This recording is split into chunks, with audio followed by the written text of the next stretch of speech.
Hola, muy buenas tardes, feliz año, que el Señor les bendiga, esperando que hayan tenido un buen comienzo de este año 2021 y que nuestro Dios siga a su lado. Les damos la bienvenida a nuestra clase de los lunes de Cristo es el Camino de nuestra primera iglesia bautista de Ciudad Juárez.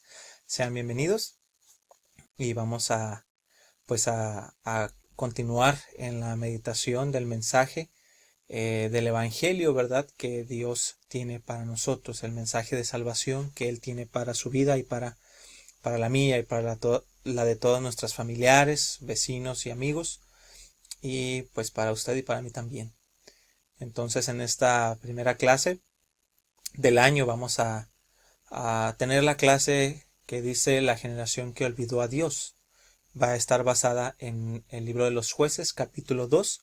La semana pasada pudimos meditar un poco en jueces, capítulo 1, y ahora vamos a meditar en jueces, capítulo 2, versículos del 1 al 19. Entonces, como la lectura a lo mejor puede ser un poco más larga, le voy a pedir que me acompañe a leer del 1 al 10 y vamos a orar y a pedirle a nuestro Dios que nos ayude, que siga a nuestro lado, y después de la oración continuamos leyendo, si le parece. Entonces, si usted tiene su Biblia, acompáñeme por favor, y si no tiene Biblia aquí en la pantalla, vamos a leer juntos. Entonces dice así la palabra de Dios, Jueces capítulo 2, versículo 1. El ángel de Jehová subió de Gilgal a Boquim y dijo, Yo os saqué de Egipto y os introduje en la tierra de la cual había jurado a vuestros padres, diciendo, No invalidaré jamás mi pacto con vosotros, con tal que vosotros no hagáis pacto con los moradores de esta tierra, cuyos altares habéis de derribar, mas vosotros no habéis atendido a mi voz. ¿Por qué habéis hecho esto? Por tanto, yo también digo, no los echaré de delante de vosotros, sino que serán azotes para vuestros costados, y sus dioses os serán tropezadero. Cuando el ángel de Jehová habló estas palabras a todos los hijos de Israel, el pueblo alzó su voz y lloró. Y llamaron el nombre de aquel lugar Boquim, y ofrecieron allí sacrificios a Jehová.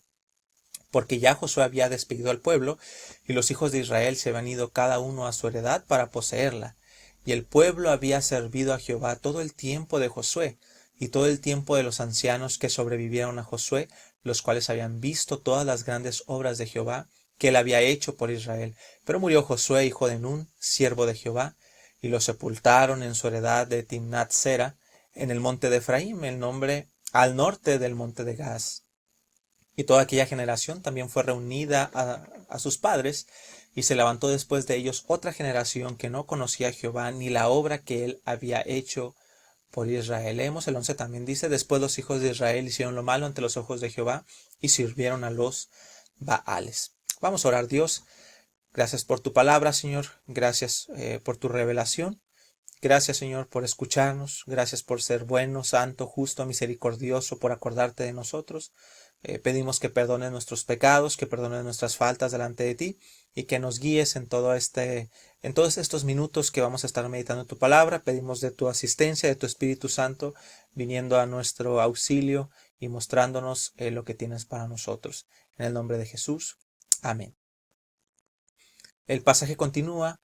Dejaron a Jehová, el Dios de sus padres, que los había sacado de la tierra de Egipto, y se fueron tras otros dioses, los dioses de los pueblos que estaban en sus alrededores, a los cuales adoraron y provocaron a ira a Jehová. Y dejaron a Jehová y adoraron a Baal y a Astarot, y se encendió contra Israel el furor de Jehová, el cual los entregó en manos de robadores que los despojaron, y los vendió en manos de sus enemigos de alrededor, y no pudieron ya hacer frente a sus enemigos. Por donde quiera que salían, la mano de Jehová estaba contra ellos para mal, como Jehová había dicho y como Jehová se lo había jurado, y tuvieron gran aflicción. Y Jehová levantó jueces que los librasen de mano de los que los despojaban. Pero tampoco oyeron a sus jueces, sino que se fueron tras dioses ajenos, a los cuales adoraron, se apartaron pronto del camino en que anduvieron sus padres, obedeciendo a los mandamientos de Jehová. Ellos no hicieron así. Y cuando Jehová les levantaba jueces, Jehová estaba con el juez y los libraba de mano de los enemigos todo el tiempo de aquel juez, porque Jehová era movido a misericordia por sus gemidos a causa de los que los oprimían y afligían. Mas acontecía que al morir al juez ellos volvían atrás, y se corrompían más que sus padres, siguiendo a dioses ajenos para servirles e inclinándose delante de ellos, y no se apartaban de sus obras ni de su obstinado camino. Tenemos en esta historia, ¿verdad? Que Dios les prometió a este pueblo, a su propio pueblo, que lo libertó de Egipto, donde ellos eran esclavos durante 430 años, estuvieron de esclavos ahí, y Dios los sacó. Y les dijo, les voy a dar una tierra, pero cuando entren quiero que ustedes hagan esto, que los saquen a todos, que derriben sus altares, a los dioses de ellos, no hagan con ellos pacto. Y leemos en este capítulo número 2, bueno, desde el 1, que ellos obedecieron pero a medias. Y en este capítulo 2 leemos algo muy triste, que las consecuencias del dolor, del sufrimiento que podemos encontrar en nuestras vidas viene por la desobediencia. Y vemos aquí que nuestro corazón perverso está inclinado a servir a otros dioses. Vea, el pasaje nos está diciendo que Dios desea nuestra única lealtad suprema hacia Él. Dios desea que nosotros, como criaturas suyas, le rindamos a Él el honor y la gloria única a Él, que nuestra vida se rinda a Él. Y vemos en este pasaje que no quisieron, este pueblo no quiso y se apartó de Dios y sirvieron a sus propios dioses y esto les trajo el mayor dolor de su vida. Y esto es lo que nosotros encontramos en nuestra propia vida también. Entonces, como introducción, quiero preguntarle a qué generación pertenece usted. Vamos a poner 3 generaciones de acuerdo a el año en el que usted nació. Existe una, no la puse aquí, pero existe la primera generación, es la de llamada los baby boomers a partir de 1930 en adelante. Si usted nace de 1930 a 1960, usted es esa generación y así está, entraría ahí en esta generación. Pero quizá usted pertenece a, pues a la generación X. Si nació en 1960 a 1975, donde el mayor lujo de ellos era tener una máquina de escribir, cambiarle los rollos de tinta, una generación que se esforzaba, que creía que con el esfuerzo saldría adelante. ¿Será usted de esta generación? Tiene que ver más bien con nuestra fecha de nacimiento en un sentido, no tanto con nuestras convicciones, creencias, pero es claro que nos vemos afectados por el entorno en el que estamos. Entonces esta generación tiene esta característica. La generación Y, ¿verdad? Vamos a ponerla de 1980 a el 2000, donde esta generación no quiere casarse, no quiere compromisos, no quiere, se quiere tener hijos, porque se disfruta más la vida sin ellos, ¿no? Una generación donde importa mucho la calidad de vida que uno tenga, una generación donde el carro y el celular son productos básicos, algo que para la generación anterior eran lujos. Para la generación X tener un carro y un celular era un lujo, era algo que solamente personas con solvencia económica podían hacer. Pero la generación Y, pues simplemente ya lo ve como algo necesario. Y tenemos la generación Z, que es a partir del año 2000, hoy estamos 2021, estamos en esta generación donde se nace con un celular, con internet, una generación que no puede dejar el celular, una generación que no puede salir de Facebook, una generación microondas, que todo lo quiere a la mano, todo lo quiere rápido, no se puede esperar, todo tiene que estar ya, ya, ya. Entonces, independientemente a la generación que usted y yo pertenezcamos, independientemente de lo bueno y lo malo de cada una de ellas, el libro de los jueces nos está hablando de una generación que nosotros esperamos que nosotros no conformemos esta generación. Una generación que olvidó a Dios, que no quiso conocer a Dios, una generación que se apartó de Dios, que cuando las personas le hablaron y le dijeron, mira, aquí está Dios, aquí está el Dios al cual servimos y es necesario que tú lo hagas. Esta generación dijo, a mí no me hables, por favor, de ese Dios que tú tienes. Y nuestra oración es que nosotros no seamos parte de esta generación y que olvidó a Dios y también que nosotros podamos poner nuestro granito de arena y cumplir lo que Dios quiere que hagamos para poder colaborar y poner nuestro granito de arena en la próxima generación para que ellos no pertenezcan a este grupo que decidió olvidar a Dios. Vamos a ver a la luz del pasaje que ya leímos 3 características de esta generación. ¿Qué caracteriza a la generación Z? Bueno, nació con internet, nació con un celular. Un bebé el día de hoy prácticamente sabe desbloquear un celular, algo que era impensable que se pudiera lograr. Ah, la generación que olvidó a Dios es en primer lugar desobediente. Ya leímos que el ángel de Jehová subió de Gilgal a Boquim. Estos son ciudades y el ángel de Jehová, que es una manifestación de Jesús aquí en el Antiguo Testamento. No tenemos tiempo en la clase para poder ver pasajes sobre esto, pero él sube de ahí, ¿no? Sube de Gilgal a Boquim. ¿Y por qué de Gilgal? ¿Será que este ángel vivía ahí? No, es una referencia a Josué 5:9, porque en Gilgal Dios les recordó que ahí les quitó el oprobio de Egipto. En esta ciudad llamada Gilgal, Dios les dijo y les recordó en Josué, un libro anterior, Josué 5:9, que Dios los había sacado de Egipto, que Dios los había libertado y que Dios ahí en Gilgal les había perdonado todos sus pecados. Les había dicho que ellos eran su propio pueblo y entraron en una relación con Dios. Vea por qué es importante esta ciudad, porque aquí un pueblo que no está en relación con Dios entró en una relación con Dios. La pregunta es, ¿usted está en relación correcta con Dios? Y bueno, cuando el ángel cuando el ángel de Jehová sube de Gilgal, es un recordatorio para este pueblo de Israel, que fueron salvados por Dios, para recordarles que Dios cumple sus promesas, que Dios rescata, que Dios cumple lo que dijo, lo que prometió. ¿Y qué dijo en ese pasaje? Dice, yo los saqué de Egipto. ¿Por qué dice eso? El ángel de Jehová les está recordando que Dios les había libertado y ellos se habían olvidado de eso. ¿Qué olvidaron? Que Dios era su libertador, que Dios era su propio Dios. Y por eso les recuerda, no se les vaya a olvidar que yo los saqué de Egipto. Y dice ahí más, vosotros no habéis atendido a mi voz, me han desobedecido. Eso está en Jueces 2:2. ¿En qué desobedecieron, hermanos, este pueblo a Dios? Bueno, en dos cosas, hermanos. En primer lugar, hicieron pactos con otras naciones. Dios les dijo, no hagan pactos con ellas, por favor, porque van a terminar por desviar su corazón. Y en segundo lugar, que no derribaron sus altares, los dioses que ellos adoraban. La generación que en Alto era una generación que consideraba que trabajando y esforzándose iban a salir adelante y las cosas iban a cambiar. Esta generación olvidó a Dios y tenía una característica de desobediencia. Dios les da una orden y ellos que dicen, bueno, Dios, no nos importa lo que tú digas. Dios quiere el señorío de cada una de nuestras áreas, no solo de algunas de ellas, sino de todas las áreas de nuestra vida. Dios quería que limpiaran toda esa tierra de los ídolos porque iban a ser un estorbo. Pero cuando ellos no lo hicieron, revelan que están rechazando a Dios por completo. Estamos viendo un compromiso a medias aquí, estamos viendo una desobediencia flagrante. Y vamos a ver a lo largo de nuestras clases los lunes en el libro de los jueces que esto fue la ruina del pueblo de Israel y sería nuestra propia ruina. O le damos a Dios toda nuestra vida, todo nuestro compromiso, cada área, o no le damos nada.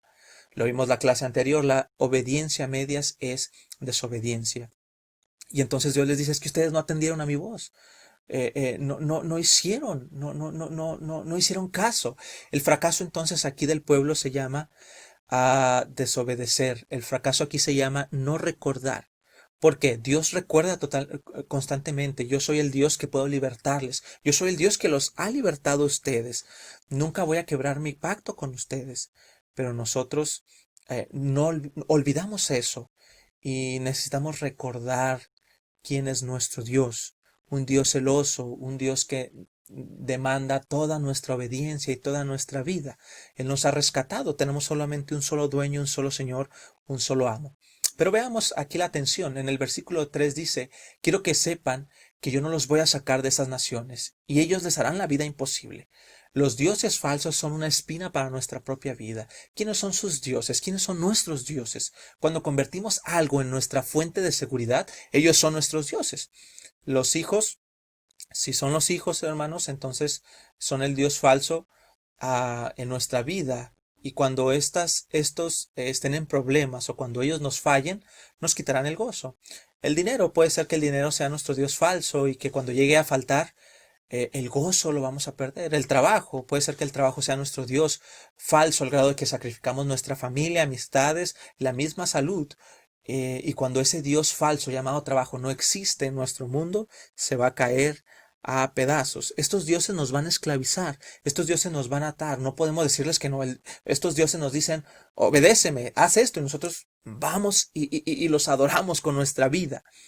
El pueblo, ¿cómo responde cuando el ángel de Jehová les dice esto? Ellos hicieron algo que ustedes y yo tenemos que hacer, ya sea que usted sea cristiano y esté en una desobediencia con Dios, o ya sea que usted no sea cristiano y el día de hoy Dios le está llamando a que también se arrepienta. El pueblo lo que hizo, de acuerdo al versículo 4, dice ahí, cuando el ángel de Jehová habló estas palabras a todos los hijos de Israel, el pueblo alzó su voz y lloró en señal de arrepentimiento, y llamaron el nombre de aquel lugar Boquim, y ofrecieron ahí sacrificios a Jehová. Esta generación no se había apartado completamente. No lo rechazaron completamente, pero fracasaron al obedecer a Dios completamente. Dios prometió bendecirles, darles una tierra, ah, y ve aquí esta tensión. Dios les dice, yo les voy a dar una tierra, pero en el versículo 3 les dice, quiero que sepan que no los voy a sacar de ahí. Es como si Dios dijese, yo he jurado por mí mismo que voy a bendecirlos porque yo los amo, pero he jurado no bendecirlos porque ustedes han sido desobedientes. Tenemos una tensión aquí. Dios es amoroso con su pueblo y también es fiel, pero también es un Dios justo que no soporta el pecado de su propio pueblo. Y bueno, vemos entonces que murió Josué. En el versículo 8 nos dice, pero murió Josué, hijo de Nun, siervo de Jehová, 110 años. Y bueno, esta generación que encontramos es una generación que olvidó a Dios y su primera característica fue la desobediencia. La segunda característica de la generación que se olvidó de Dios era la indiferencia. ¿Por qué la indiferencia? La generación que olvidó a Dios fue indiferente con sus hijos, con la generación que venía después y con Dios claramente. El versículo 10 dice que toda esa generación fue reunida con sus padres. Los que leímos, lo que acabamos de leer, que escuchó al ángel de Jehová, que les dijo, yo los saqué de Egipto, ¿por qué me han desobedecido? Estos que lloraron ya se murieron aquí, ya pasaron varios años y se murieron, pero ¿quién quedó? Sus propios hijos. Entonces, la primera generación, después de Josué, después de que murió Josué y todas estas personas, no conocía a Dios después de ellos.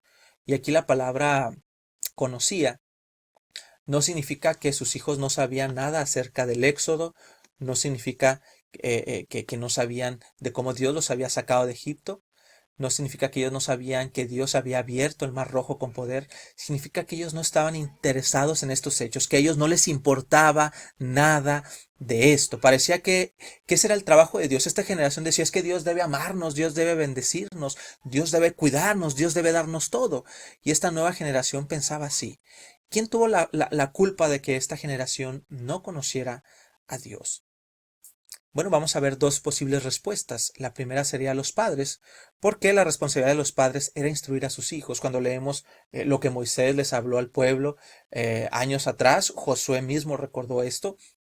De acuerdo a Deuteronomio 6, capítulo 6, versículo del 4 al 11, Dios a través de Moisés les dijo que los padres debían instruir a sus hijos. Y ese pasaje dice, estas palabras que yo te mando hoy estarán sobre tu corazón y las enseñarás a tus hijos y hablarás de ellas andando por el camino y cuando te levantes y al acostarte y cuando te levantes, la colgarás en los postes de tu casa y en tus puertas. Tú tienes que hablarle a tus hijos de quién es este Dios. Tú tienes que hablarle a tus hijos de lo que Él ha hecho por nosotros. No se les debía preguntar, al menos en ese pasaje, a los hijos si querían seguir a Dios. Yo sé que nuestra sociedad, con este lema de la tolerancia, ¿verdad? Decimos, no, es que los, los padres no pueden imponerle nada a sus hijos. No, aquí tampoco se trataba de imponer nada, se trataba de enseñarles quién era el Dios verdadero. Y claro que ellos iban a elegir si escogían servirle y seguirle o no. Pero la tarea de los papás no era preguntar a los hijos, era enseñarle, mira hijo, esto es lo que pasó, yo lo vi, yo lo viví, Dios mismo nos sacó. La tarea era instruirlos en el temor de Dios, contarles. Y esa es la misma tarea para esta generación. El día de hoy los padres se pueden preguntarle a sus hijos de 5 años, ¿quieres ir a la iglesia? No, no quiero ir. Bueno, es verdad, mi hijo no quiere ir. Ya cuando tenga él sus 20 años, pues ya que él decida. El mandamiento sigue siendo el mismo. Enseña a tus hijos. Enséñale quién es ese Dios a quien tú adoras, ese Dios que te ha libertado, ese Dios que te ha bendecido y que te ha dado el perdón de tus pecados y la vida eterna en el futuro. Entonces, de nuevo, no se trata de un sermoneo familiar. Dice, estando por el camino, andando por el camino, al acostarte, cuando te levantes, se refiere a un estilo de vida que muestre a los hijos quién es ese Dios. Entonces, los padres tenían que hacer eso, decirles, mira, nosotros éramos esclavos, 430 años duramos en Egipto, pero Jehová Dios nos sacó. Esa era la responsabilidad de los padres y quizá los padres no instruyeron a la nueva generación. Esa es una posibilidad, pero la otra posibilidad puede ser los hijos. No podemos olvidar que los hijos poseen voluntad, ellos no son robots. Pueden elegir entre seguir a Dios y entre rechazarlo. Deuteronomio 6 no es magia para que los hijos no se salgan del camino y sean creyentes. Los hijos pueden endurecer su corazón después de haber asistido a la iglesia. Probablemente usted asistió a la iglesia desde que era niño y el día de hoy no está más en la iglesia. Probablemente sus padres estaban ahí, eran líderes y el día de hoy usted ha dejado de seguir a este Dios. La tarea de los padres era instruirles.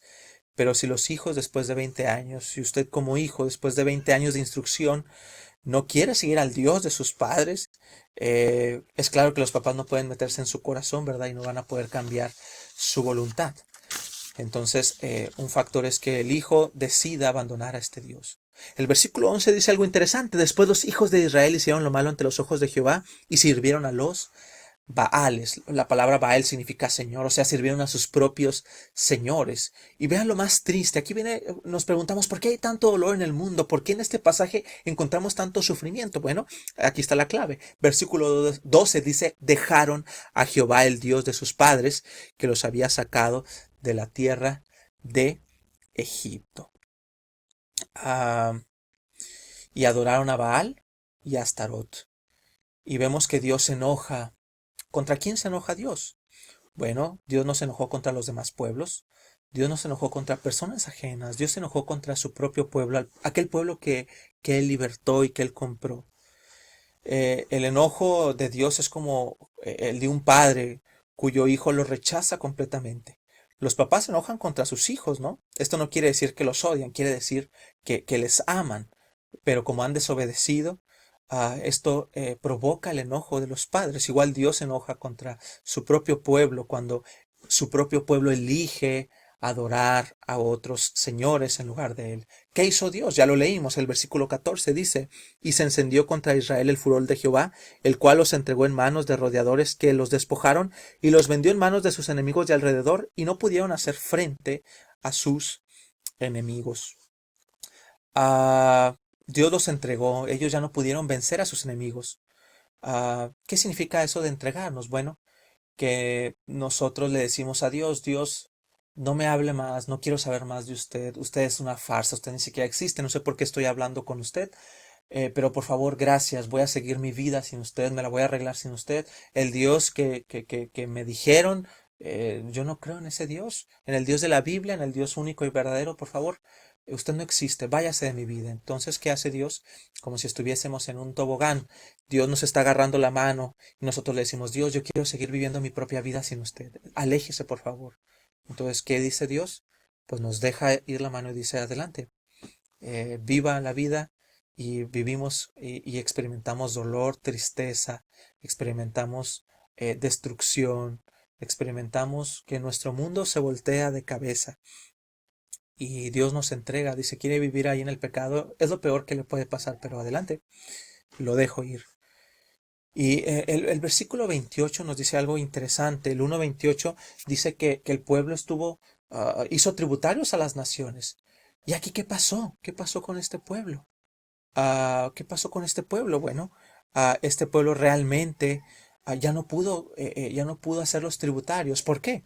Porque su fuerza no venía de ellos, venía de parte de Dios. No es que los otros pueblos cobraron más fuerza, es que el mismo Dios estaba contra su propio pueblo. Dios eh, prometió bendecir a un pueblo obediente y prometió también no bendecir a un pueblo desobediente.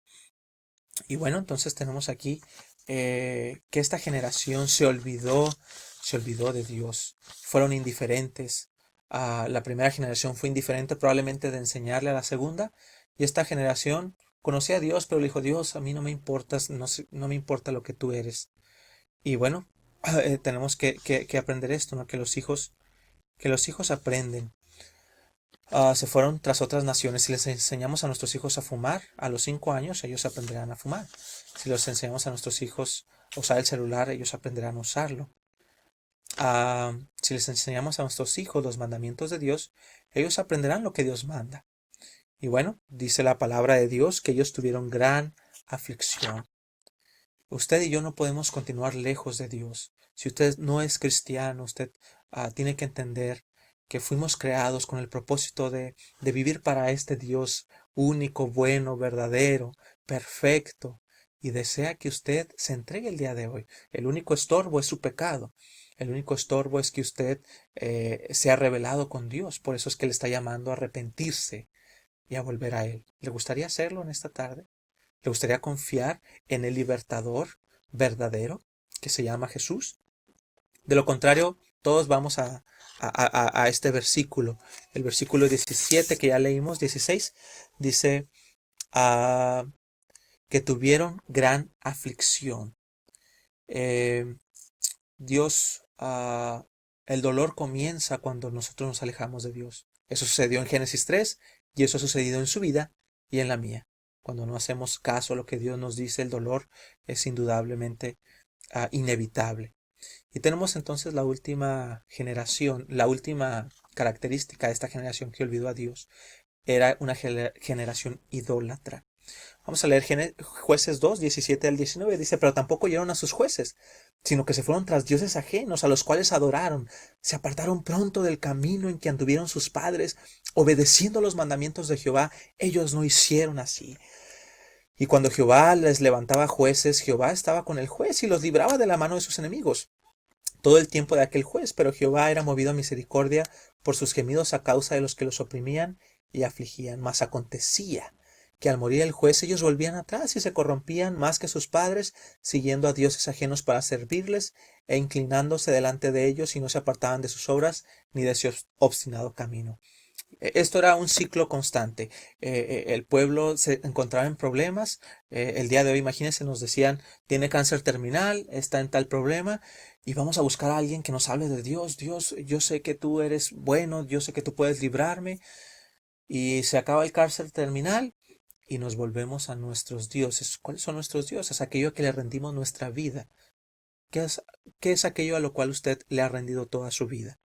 Ya dijimos, puede ser el trabajo, el dinero, puede ser algún vicio, puede ser algo a lo cual usted comprometa su vida.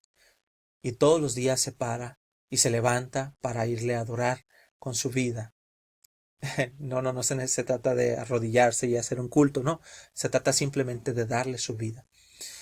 Y es lo que sucedía aquí. Esta generación fue muy idólatra. ¿Por qué? Porque en lugar de adorar al Dios vivo y verdadero que los había librado y libertado, ellos se iban tras sus propios dioses. Bueno, Dios, gracias por libertarme, ya no te necesito. No oyeron a sus jueces, no oyeron dice ahí que no oyeron a sus jueces ni a sus libertadores. A esta generación no les importaba sus libertadores. Este es un recordatorio que usted y yo necesitamos algo mejor que un juez o un libertador humano que vamos a ver aquí. Por eso el libro se llama Jueces o Libertadores. ¿Por qué? Porque habla de personas que Dios levanta para libertar a su pueblo que estaba oprimido. Esto nos recuerda que necesitamos más que un libertador humano. Algo más permanente que un salvador que muere y se queda en la tumba. Algún salvador que pueda librarnos, no por un periodo de tiempo, sino por toda la eternidad. Y ese Salvador no está en este libro de Jueces, está más adelante.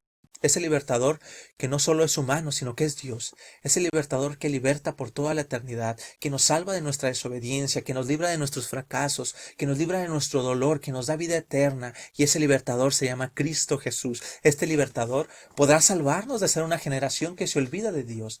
Jesús puede salvarnos de nuestra desobediencia. Jesús puede librarnos de nuestra indiferencia. Jesús puede rescatarnos de ser idólatras. Y por último, Jesús puede librarnos de que al terminar esta vida, puede ser hoy mismo, en la noche, vayamos al infierno a una eternidad sin el bien más preciado, sin el tesoro más valioso del universo, que es Dios. ¿Se encuentra usted en este estado triste? Ya sea que sea cristiano, hermanos, si usted es cristiano, tenemos que seguir confiando en nuestro libertador Jesucristo y que siga librándonos, hermanos, de esos ídolos que tenemos en nuestro corazón. Que usted y yo podamos arrepentirnos, hermanos, y no ser esa generación desobediente, ni indiferente, ni idólatra. Si usted no conoce a Cristo, el libro de Jueces, este pasaje nos recuerda que necesitamos a Jesús. Él es el libertador que usted necesita. Jesús es el juez y el libertador que necesitamos para no ser la generación que olvidó a Dios y que al pasar esta vida vamos a ir al infierno, condenados por nuestro pecado. Simplemente se nos va a pagar lo que hemos hecho. Una rebelión contra Dios, una obstinación contra Dios. Juan 8:36 es el pasaje que vamos a estar repitiendo en esta clase. Y dice así que si el Hijo os libertare, seréis verdaderamente libres. Usted y yo estamos atados a nuestros dioses y les servimos y les damos nuestra vida. Pero si Jesús lo liberta a usted, será verdaderamente libre para tener una relación viva con Dios, tener el perdón de sus pecados y tener esta vida eterna que Él está ofreciendo en esta ocasión, para que no sea de la generación que olvidó a Dios y que al final de su vida va a pasar una vida donde siempre quiso, lejos de Dios, y que es el destino más terrible y triste. ¿Le gustaría el día de hoy arrepentirse? Dios está llamando a todos los hombres en todo lugar que se arrepientan. Usted necesita dejar de vivir en contra de Dios, dejar de vivir ofendiendo a Dios, dejar de adorar a esos ídolos en su corazón y adorar al único Dios verdadero. Es la invitación. Confíe en Jesús el día de hoy. Entregue su vida a Cristo. Dígale a Dios que se arrepiente y que quiere que Jesús le liberte. En esa cruz del Calvario, Jesucristo murió por sus propios pecados, murió por los míos, y el día de hoy le está llamando. ¿Le gustaría hacerlo? Vamos a orar. Dios, gracias por tu mensaje, gracias por tu evangelio, gracias por estas buenas noticias de salvación, que siendo personas esclavizadas al pecado, personas que estábamos esclavizadas para adorar a otros dioses, que no era el Dios verdadero, que no eras tú. Tú has mandado a tu Hijo Jesús a vivir en esta tierra hace 2000 años y a morir en esta tierra como nuestro sustituto. Sustituto, Señor, rogamos y pedimos que perdones nuestros pecados. Si hay alguien aquí que no te conoce, que se pueda arrepentir, que te pueda pedir perdón, Señor, y que en esta ocasión pueda también confiar en Jesucristo como su único y suficiente Salvador, y que pueda tener esta verdadera libertad en este momento. En el nombre de Jesús. Amén. Esperamos que lo haya hecho, y si es así, queremos por favor que nos lo haga saber, que escriba un mensaje y que pueda hacernos llegar algunos de sus datos para entrar en contacto con usted, poder orar con usted y poder también seguir caminando juntos, siguiendo a este verdadero libertador llamado Jesucristo. Nos vemos la próxima semana, si el Señor así lo permite, y que Dios les bendiga. Muchas gracias.